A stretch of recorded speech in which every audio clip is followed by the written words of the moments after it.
네, 여야는 오늘도 거센 공방을 이어가고 있습니다. 어제 북한의 단거리 미사일 발사와 대북 식량 지원 문제를 둘러싸고 서로 다른 입장을 보였는데요. 취재기자 연결해 자세한 소식 들어봅니다. 구하림 기자. 네, 더불어민주당 이인영 원내대표는 이 북한에 대한 대북 식량 지원 문제는 북한 미사일 문제와 별개로 검토돼야 한다고 말했습니다.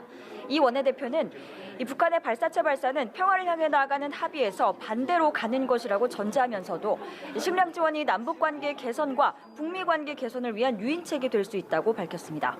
반면 자유한국당 나경원 원내대표는 북한의 미사일 추정 발사체에 대해서 그간 숨겨온 본색을 드러낸 것이라고 지적했는데요.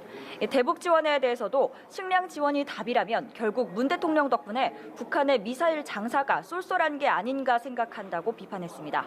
이어 문 대통령이 북한 식량 지원 문제 등을 논의하기 위해 여야 지도부와의 회담을 제안한 데 대해서도 생색내기용 협의체는 안 된다며 날선 반응을 보였습니다. 네, 북한 발사체와 관련해서 군 당국이 조금 전 국회를 찾아 보고를 했습니다. 통일부 장관도 국회를 찾았고요. 어떤 내용이 나왔습니까? 네, 국회 국방위원장인 더불어민주당 안규백 의원은 오늘 오전 군 당국의 보고를 받았습니다. 북한이 어제 발사한 단거리 미사일 추정 발사체와 관련해 오전 합동참모본부에 보고를 받은 것인데요. 안 위원장은 합참 보고를 받은 뒤 어제 오후 4시 29분과 49분 두 차례에 걸쳐 동해상으로 총 2발의 발사체가 발사됐다며 단거리 미사일로 추정된다고 말했습니다. 또 이후 서해상에 방사포와 신형 자주포를 병행한 것으로 보인다면서 세 종류의 방사포 및 미사일이 발사된 것 같다고 설명했습니다.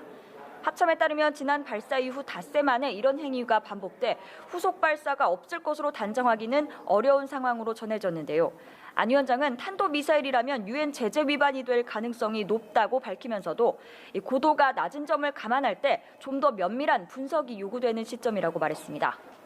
김현철 통일부 장관도 국회 외교통일위원장인 한국당 윤상현 의원을 찾았습니다.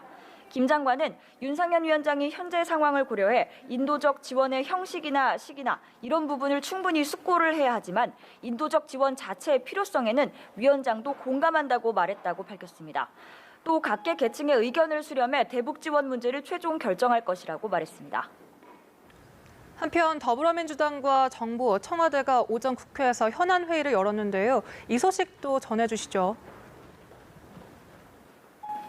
네, 민주당과 정부 청와대는 오전 3차 을지로 민생 현안 회의를 열었습니다. 이 자리에서 당정청은 조선사에 대한 하도급 실태 조사를 상반기 안에 마무리하고 공정거래위원회 심의 절차에 착수하기로 합의했습니다.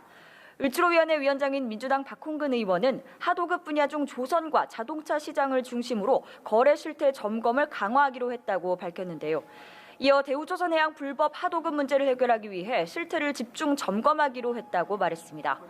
당정청은 이 밖에도 의류 봉제 사업에서 대기업과 협력업체 간의 상생 협약을 유도하고 대규모 유통 분야에서는 복합 쇼핑몰의 무분별한 입점을 제한하는 관련법 시행 규칙을 추진하기로 의견을 모았습니다. 또 화장품 업종에서는 아모레퍼시픽 등에 대해 면세용 표기를 적용해 이달 중 시행하기로 했습니다. 지금까지 국회에서 전해드렸습니다.